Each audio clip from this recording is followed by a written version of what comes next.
Big pass லைவ்ல ஒரு பக்கம் திவ்யா மற்றும் சாண்ட்ரா எஃப்ஜேவோட ஸ்ட்ராட்டஜி தான். எஃப்ஜேவோட அடுத்த கட்ட மூவ் இப்போ வியானா பக்கம் நடந்துட்டு இருக்கு அப்படின்ற மாதிரி பேசுறாங்க. இல்ல வியானா கிட்ட போய் நம்ம இன்ஃபார்ம் பண்ணலான்னு பார்த்தா கூட சாண்ட்ரா பண்ண ஒரு வேலை இருக்கு பாருங்க, ரொம்ப ஒஸ்டா போயிட்டு இருக்காங்க சாண்ட்ரா. கேட்டா கேமர் அப்படின்ற மாதிரி சொல்லிடுவாங்க போல இருக்கு. இது ஒரு பக்கம் நம்மளால பார்க்க முடியுது. இன்னொரு பக்கம் விஜேவை பத்தி நிறைய விஷயங்கள், ஒரு பக்கம் பார்வதி அப்புறம் பிரஜன் சபரி அவங்க தரப்புல இருந்து ஒரு எக்ஸ்பிளனேஷனும் அந்த ஒரு டேலண்ட் ஷோ கேஸ் பண்றாங்களே அதை வந்து ஷேர் பண்ணிருந்தாங்க. இதுல பல இடத்துல மொக்க பண்ணிட்டு இருந்தாங்க. விஜய் பார்வதி அவங்க சொல்ற டைலாக்கே அவங்களுக்கு மொக்கையா திரும்பிட்டு இருந்தது. அடுத்ததாக மெயின் சம்பவம் என்னன்னா, அன்அபிஷியல்ல ஒரு மிகப்பெரிய மாற்றம் நடந்தது. லாஸ்ட் 3 பாட்டம் 3ல இருந்த கெமி எப்பயோ டாப் 3ல வந்திருக்காங்க. இது சோசியல் மீடியாலாம் இப்ப வைரலா பேசப்படுது. எப்படா ஒரே நாள்ல இவ்வளவு பெரிய டிராஸ்டிங் சேஞ்ச் நடந்திருக்கு, அப்படி என்ன நடந்திருக்கும் அப்படின்றது எல்லாத்தையுமே பார்த்துருவோம். வணக்கம் மக்களே, நேஷனல் ஊட்ஸ்ல இருந்து உங்கள் மணிவண்ணன். சேனலுக்கு புதுசா இருந்தீங்கன்னா சப்ஸ்கிரைப் பண்ணிருங்க. வீடியோ பார்க்குற அனைவருமே மறக்காம லைக்கும் ஐப்பும் பண்ணீங்கன்னா வீடியோ பல பேருக்கு போய் சேரும். அந்த உதவி எனக்கு பண்ணிருங்க. இப்போ கண்டென்ட்டுக்குள்ள போயிடலாம். ஸோ என்ன பண்றாங்க, திவ்யா மற்றும் ஸ்டாண்ட்ரா ரெடி ஆயிட்டு இருக்காங்க. ஒரு பக்கம் பாத்ரூமில் ரெடி ஆயிட்டு மேக்கப் பண்ணுவாங்கல்ல, அங்க பண்ணிட்டு இருக்காங்க. பண்ணிட்டு இருக்கும்போது ஆதிரி வெளியே போயிட்டு சில எஃப்ஜேவோட ஆக்டிவிட்டிஸ் இப்போ கொஞ்சம் சரியில்லை. இப்போ ஆதிரி வெளியே போயிட்டு பல விஷயங்கள் எஃப்ஜே பத்தி சொல்லியிருக்கான், அந்த இதெல்லாம் பண்ணியிருக்கான். ஆனா இப்போ வந்து வியானா கூட பண்றதை நம்மளால பார்க்க முடியுது, வியானா கூட க்ளோஸ்ல இருக்கிற மாதிரி பார்க்க முடியுதுன்ற மாதிரி டிஸ்கஷன் போகுது. இப்போ ஆதிரி என்ன ட்ரை பண்ணணும், அதே மாதிரி வியானாவை ட்ரை பண்றான் அப்படின்றதையும் சொல்றாங்க சாண்ட்ரா திவ்யா கிட்ட. அதே மாதிரி திவ்யா அவன் ஃபர்ஸ்ட் வந்து உன்னதான் ட்ரை பண்ண பார்த்தான், உங்ககிட்ட தான் இந்த ஒரு பிளானை எக்ஸிக்யூட் பண்ண பார்த்தான், இதெல்லாம் முயற்சி பண்ணியிருக்கான்ற மாதிரி. ஸோ இவங்க சொல்றாங்க உடனே அதெல்லாம் என்கிட்ட நடக்காதுக்கா, வாய்ப்பே இல்லை, நான் இதெல்லாம் பண்ணிட்டேன். அதை தாண்டி என்ன பண்ணியிருக்கான்னா, இவனுடைய ஸ்ட்ராட்டஜி என்ன தெரியுமா, ஆதிரிக்கு வந்து ஸ்பேஸ் கொடுத்துருக்கான். ஸ்பேஸை கொடுத்துட்டு அவாய்ட் பண்ணிட்டு எமோஷ்னலாக பல விஷயங்கள் பண்ணியிருக்கான். எமோஷ்னலாக அட்டாக் பண்ணதால தான் ஆதிரி அப்படி ஆயிருக்கா. அந்த டீமோட மிகப்பெரிய வேலையே அந்த டீம் வந்து எமோஷ்னலாக அட்டாக் பண்ணி காலி பண்ணுறது தான். எமோஷனலை வச்சு விளையாடுறது, எமோஷனலை வச்சு காலி பண்ணுறது, இதுதான் அந்த டீமோட முழுக்க முழுக்க வேலையா இருக்கு அப்படின்ற டிஸ்கஷன் போகுது. யாரு, அந்த கனியன் கேங்க, அன்பு கேங்.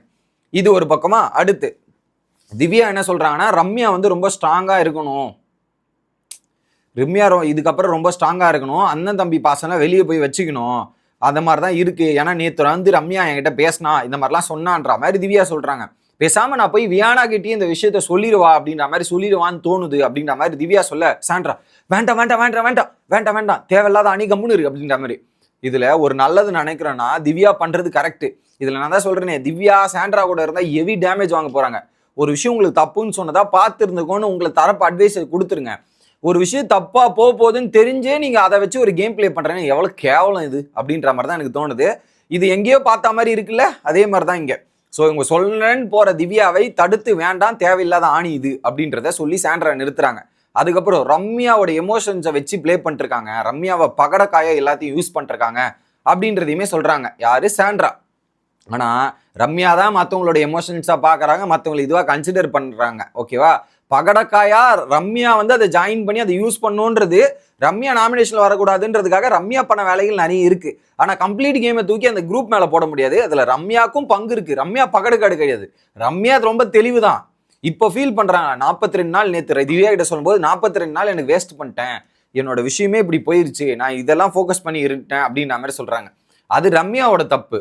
ரம்யா போயிட்டு அப்படிலாம் இருந்து வேஸ்ட் பண்ணிட்டேன்னா அப்போ உனக்கு எங்க புத்தி போச்சு ரம்யா அப்படின்ற கேள்வி தான் கேட்க தோணும். அதை அப்பயே பார்த்துருக்கணும். இதுல சாப்பாடு விஷயம் இப்படி பேசினா தப்பு, நடந்தா தப்பு அப்படின்ற மாதிரி நேற்று ஃபுல்லா அழுதுட்டு இருந்தாங்களே, அதுக்கப்புறம் திவ்யா வந்து பல அட்வைசஸ் எல்லாம் கொடுத்துருக்காங்க போல.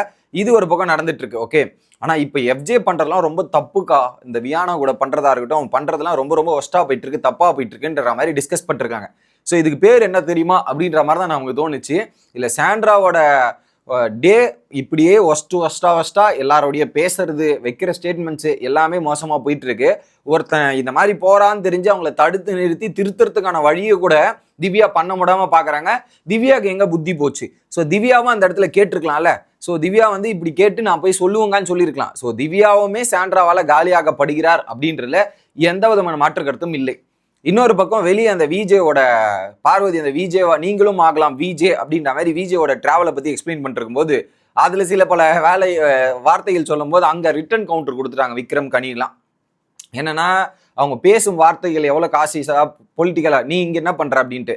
ஸோ இதுல என்னன்னா, விஜே வேற இது வேற அப்படின்றதா. ஆனா அதுல ஒரு உண்மை என்னன்னா, அவங்க சொல்லிட்டாங்க, என்னதான் இருந்தாலும் நம்ம தப்பு நடந்தாலும் சமாளிக்க கத்துக்கணும், அதை டேலண்டா பேச கத்துக்கணும், அது எப்படி இது பண்ண கத்துக்கணும்னு போது பார்வதியே சொல்ற நீ தானே பண்ணிருக்கேன்ற மாதிரி தான் அந்த இடத்துல இருந்துச்சு. அது யதார்த்தமான உண்மை தானே, தப்பே நடந்தாலும் அதை சமாளிக்கிறது தானே பார்வதியோட வேலை.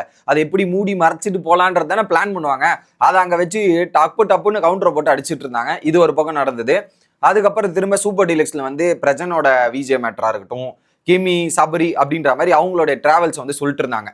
இப்போ அன்அஃபிஷியல்ல காலைல நீங்க ஒரு வீடியோ பார்த்துருப்பீங்க, நான் ஓட்டிங் அனலைசிஸ் போட்டிருப்பேன். அந்த வீடியோ நான் ரெக்கார்ட் பண்ண டைம் வந்து பாத்தீங்கன்னா நைட்டு 1:30 மணிக்கு மேலதான் அந்த வீடியோ ரெக்கார்ட் பண்ணேன். 1:30 மணிக்கு நான் ரெக்கார்ட் பண்ணும் போது ஓட்டிங் அந்த ஆர்டர்ல தான் அன்அஃபிஷியல்ல இருந்துச்சு. இப்போ போய் பாக்குறேன் அன்அஃபிஷியல்ல பாட்டம் 3ல இருந்த கெமி எப்பரா டாப் 3 வந்தா, இப்போ கீழே இறங்கிட்டாங்க 4th பிளேஸ்.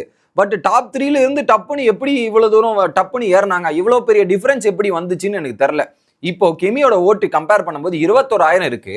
நேத்து நைட் அவங்களோட ஓட்டு பார்க்கும்போது ரொம்ப கம்மியா இருந்தது. நேத்து நைட்டு 5,000 இருந்தாங்க மக்களே, பாட்டம் 4ல இருந்தாங்க. கிட்டத்தட்ட எத்தனை 10வது 13வது 9வது இடத்துல இருந்த கெமி இப்போ பாத்தீங்கன்னா 21,000 வாக்குகள், 4.95% இருந்து இப்போ 9.61%. கிட்டத்தட்ட 16,000 ஓட்டுகள் சட்டுன்னு எப்படி ஆகும்? இது வரைக்கும் எந்த சீசன்லயுமே டிராஸ்டிக்கா டப்புன்னு ஒருத்தன் கீழே இருந்து பாட்டமா மேல வரமாட்டான். 1/1 தான் மேல ஏறி வருவான். இங்க டப்புன்னு மேல ஏறி வரானா அப்ப அங்க ஏதோ நடந்திருக்கு, ஒரு ஃப்ராடுத்தனம் நடந்திருக்கு அப்படின்றது வெட்ட வெளிச்சமாயிருக்கு. எப்படி சடனா அவ்வளோ ஓட்டுகள் டப்புன்னு குவிஞ்சிருக்கும்? யாருக்குமே இந்த மாதிரி ஒரு டிராஸ்டிக் சேஞ்ச் நடக்கவே இல்லையே. கெமிக்கு மட்டும் நடந்திருக்குன்னா எவனோ ஒருத்தன் அந்நிய சக்தி அந்த உள்ள பூந்து வேலையை பார்த்துருக்கான். ஸோ ஓட்டிங்ல ஒரு மனிப்புலேஷன் பண்ணி கெமி அங்கிருந்து கீழே எடுத்துன்னு வந்து அப்படியே பாட்டம்ல இருந்த கெமியை எடுத்துன்னு வந்து மேலே உட்காந்துருக்கான். விக்கல் விக்ரம தாண்டி போற அளவுக்கு வந்திருக்காங்க. ஸோ அந்த அளவுக்கு கெமி என்ன கண்டென்ட் கொடுத்தாங்க, கெமி என்ன பர்ஃபார்மன்ஸ் பண்ணாங்கன்றதான் முத கேள்வி. ஸோ கெமி ஹைப் பண்ணி டேஞ்சர் ஜோன்ல போயிடுவாங்களோன்ற ஒரு பயம் வந்துருக்கு போல. ஸோ அவங்க ஒரு டீம் வச்சு வேலை பார்க்குறாங்க, இதுல பிஆர் டீம் வச்சு இந்த ஓட்டில் மனிப்புலேஷன் பண்ணி வேலை பார்க்குறாங்க. ஸோ இதுல அன்அஃபிஷியலை நம்பக்கூடாது அப்படின்றது வெட்ட வெளிச்சமா தெரிகிறது இந்த ஒரு எக்ஸாம்பிளே. ஃபார் எக்ஸாம்பிள் நான் எப்பவுமே அன்அஃபிஷியல் எப்படி நான் பார்ப்பேன்னா, டாப்ல இருக்கிறது ஆல்மோஸ்ட் டாப்ல இருக்கிறது அங்க அஃபிஷியல்ல கூட மேட்ச் ஆகும், கரெக்டா இருக்கும். மோர் ஆர் லெஸ் வந்து ஒரு 80 to 90% கரெக்டா இருக்கும்னு நான் நினைப்பேன். பாட்டம்ல தான் நிறைய விதமான சஃப்லிங் நடக்கும், மாற்றங்கள் நடக்கும்ன்றதான் என்னோட இன்டென்ஷன். ஆனா இப்ப பாத்தீங்களா, கீழே இருக்கனே டப்புன்னு மேல எடுத்துன்னு வந்தானா, மேல எடுத்துன்னு கீழே எடுத்துட்டு போறதுக்கான முயற்சி நடக்கும். போன சீசன்லயும் நடந்துச்சு. மேல இருந்த ஜாக்லினை டப்பு 1/1 கீழே எடுத்துன்னு போய் உட்கார வச்சாங்க.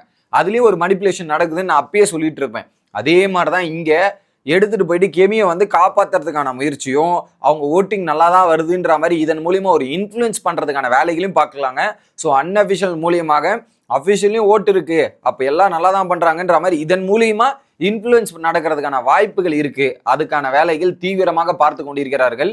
எதையுமே நம்பிராதீங்க. உங்களுக்கு பிடிச்ச கண்டஸ்டன்ஸுக்கு நீங்க ஓட்டு போடுற வேலையை மட்டும் பாருங்க மக்களே. ஸோ அடுத்த வீடியோல வந்து சந்திக்கிறேன். Bye guys.